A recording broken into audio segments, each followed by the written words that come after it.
Ukrainians have been expecting a renewed Russian offensive in the eastern region known as the Donbas, and now Ukraine's president says it's underway.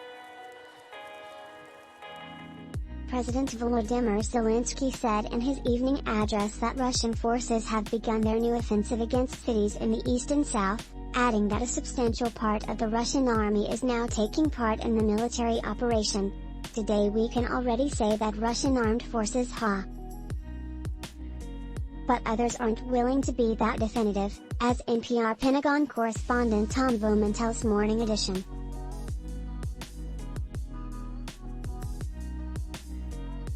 The Pentagon says Russia is still conducting shaping operations, or laying groundwork for the offensive by sending in more battalions, artillery, bombs and missiles. Russian rockets and artillery shells have fallen on multiple Ukrainian cities today, with Ukrainian media reporting explosions and air raid sirens across hundreds of miles. Most, but not all, of those reports are coming from the eastern part of the country. Strikes hit its second-largest city, Kharkiv, one of the few escape routes from the besieged city of Mariupol, and even targets in the far west.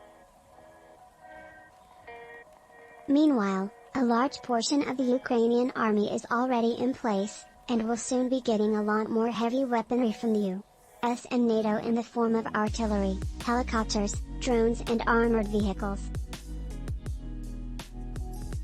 Russian troops will try to box in the Ukrainians, he adds, but the big question is whether they have enough combat power and competence to do so in the days and weeks ahead.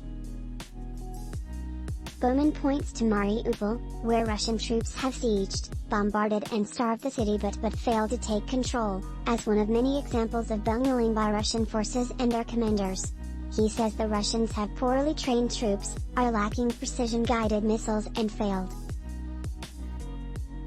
Plus, as retired Army officer John Spencer told him, Ukrainians have the will to fight while the Russians do not. Bowman says Russia has sent in 12 battalion tactical groups, each numbering 800 to 1,000 soldiers. But Fred Kagan, an American Enterprise Institute analyst, says not to focus solely on those numbers. Many battalions are weak because of casualties and lost and damaged equipment, and have poorly trained conscript forces who will face a battle-hardened Ukrainian army. Mariupol is valuable because it's a key port, and would also help Russians build a land bridge from Russia along the coast to Crimea, which it seized in 2014.